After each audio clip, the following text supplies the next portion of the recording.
Aleluia, aleluia, aleluia. Aleluia, aleluia, aleluia. O Espírito Santo vos ensinará todas as coisas e vos recordará tudo o que eu vos disse. Aleluia, aleluia, aleluia.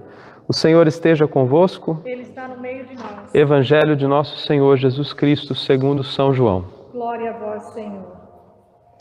Quando Jesus se manifestou aos seus discípulos junto ao mar de Tiberíades, depois de comerem, perguntou a Simão Pedro: Simão, filho de João, amas-me tu mais do que estes? Ele respondeu-lhe: Sim, Senhor, tu sabes que te amo. Disse-lhe Jesus: Apacenta os meus cordeiros. Voltou a perguntar-lhe segunda vez: Simão, filho de João, tu amas-me? Ele respondeu-lhe: Sim, Senhor, tu sabes que eu te amo. Disse-lhe Jesus: Apacenta as minhas ovelhas. Perguntou-lhe pela terceira vez: Simão, filho de João, tu amas-me?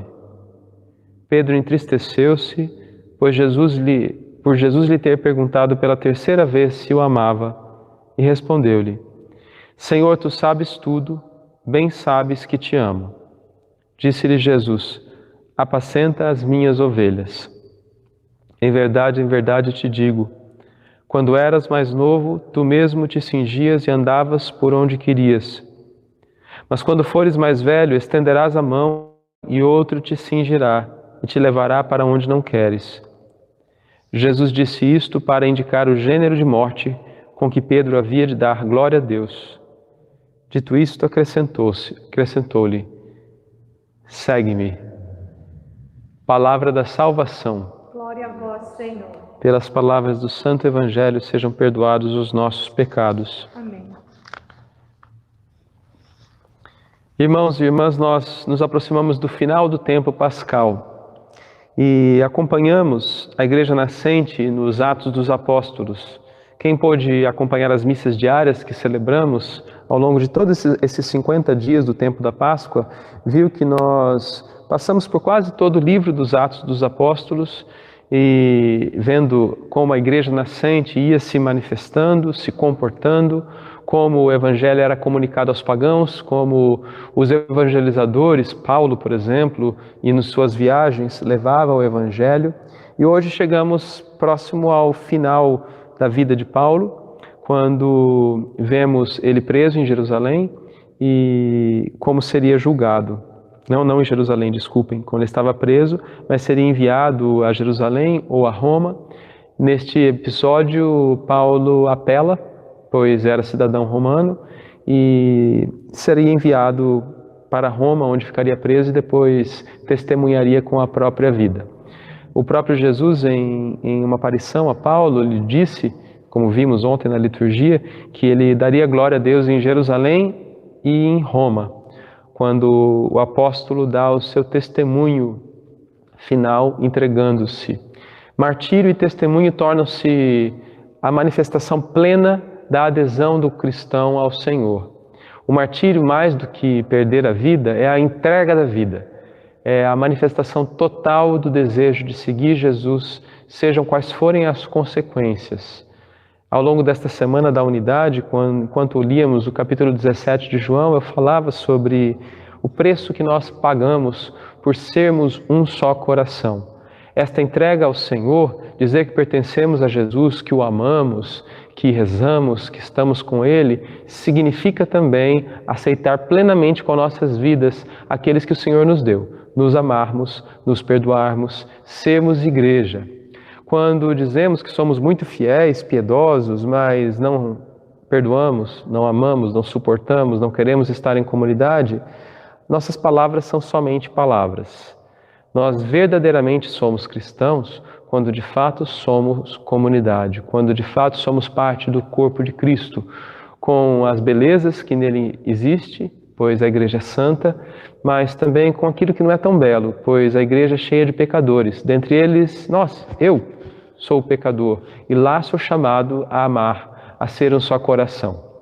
Nossa religião, ela deve manifestar-se plenamente também no nosso martírio cotidiano, no nosso testemunho cotidiano, nas penas que nós sofremos por sermos um só coração no Senhor, porque ali Ele se faz presente, mesmo em meio à nossa dor.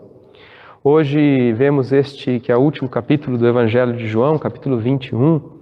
Estudiosos bíblicos dizem que ele foi uma adição ao texto joanino.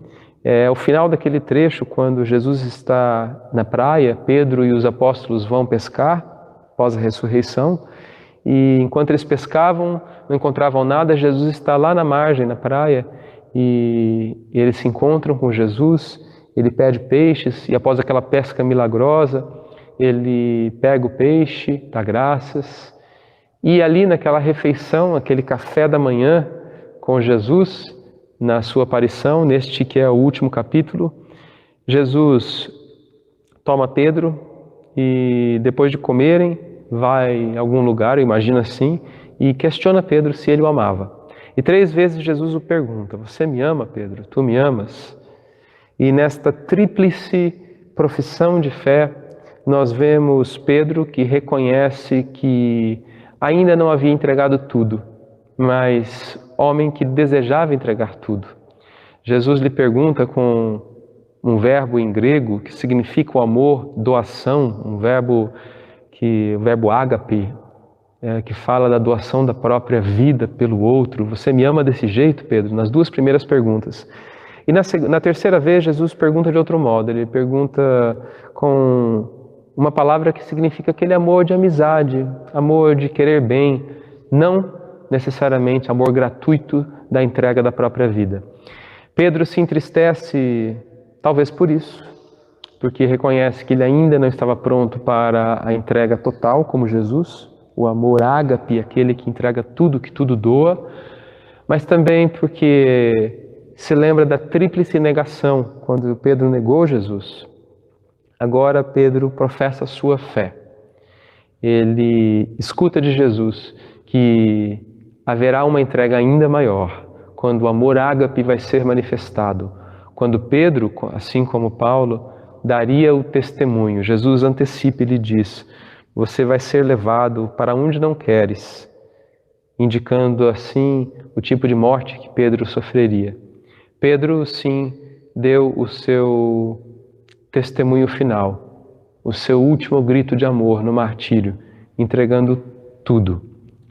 Ele, a rocha sobre a qual a igreja foi construída, Pedro, sob o fundamento dos apóstolos, aqueles que entregaram a vida. E nós, na igreja, em 2020, continuamos a ser chamados a entregar as nossas vidas, a sermos um só coração, estarmos unidos profundamente ao Senhor, na cruz, para um dia estarmos na ressurreição. Que o Senhor nos ajude nesta entrega das nossas vidas,